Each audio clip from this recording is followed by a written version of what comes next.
Today we're going to talk about avoiding nighttime guilt.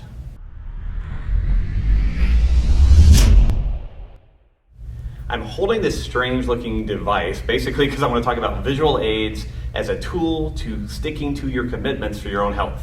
One of the things we talk a lot about in Z Health is this idea that behavior change is really the number one job of all health and fitness professionals.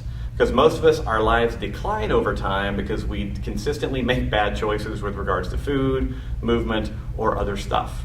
And so we spend a lot of time in our upcoming sustenance course. We have a course on nutrition, but most of our nutritional course is about behavior change because it's so intrinsic to everything that we do. So one of our basic rules I want to share with you is that your environment is perfectly designed to keep you just as you are. And how that really manifests for most people is this.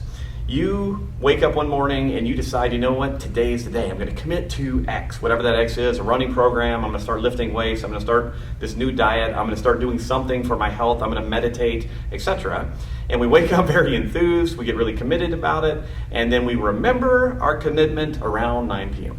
And that's what I call the nighttime guilt arena kicks in. So, and I see this happen to people over and over and over again. They commit, they forget, they remember it in the evening when they have no more energy left, and they think, I blew it, I'll have to restart. So one of the things we constantly tell people is your environment is designed to make you function relatively automatically in everything that you do. The way that you drive to work is probably habituated. The way that you sit at work is probably habituated. How you interact with other people at work, probably habituated. What you do in your exercise program, if you have one, probably habituated. So one of the real challenges in creating any change is having some kind of what's called habit linkage or visual reminder, if you want to think of it that way, regarding the change that you want to make. So I pulled this thing out just as a simple example. Last weekend I was in California teaching T-Phase, which is one of our level 4 class. And in that class we talk a lot about the basics of respiratory assessments for clients. How do we know if people need to work on their breathing, etc. But one of the things that we talk a lot about is that for people to change their respiratory habits, it requires cognitive awareness. So you can tell people, hey, I want you to do this cool breathing exercise, whatever it is, but if they can't remember to do it throughout the day, the highest likelihood is that they'll forget it and then they'll get frustrated and you get into this weird perpetuating cycle of failure and your brain gets better at failing with regularity and changing your habits. So one of the things we recommend is that if there is a way for you to incorporate some kind of technology or some kind of device that is always in front of you that reminds you of the change that you want to make, that's a good bet. So this is a little thing called a Breast Slim. Now it's a silly name in my opinion. It's sold as a weight loss device.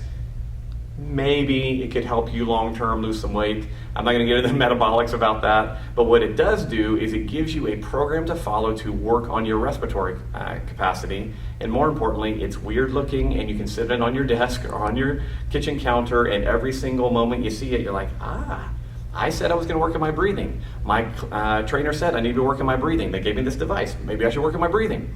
So I would love for you to start thinking about ways that you can incorporate visual reminders into your life. Because whenever we think about this, like I said, you have habits going throughout the day.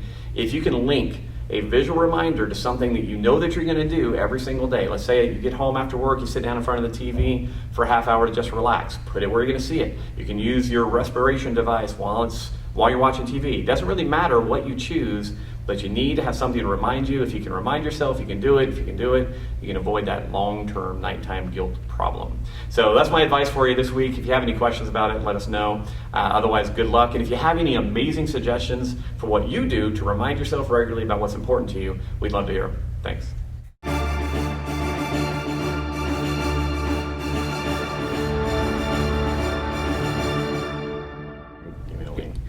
Yeah, but you can.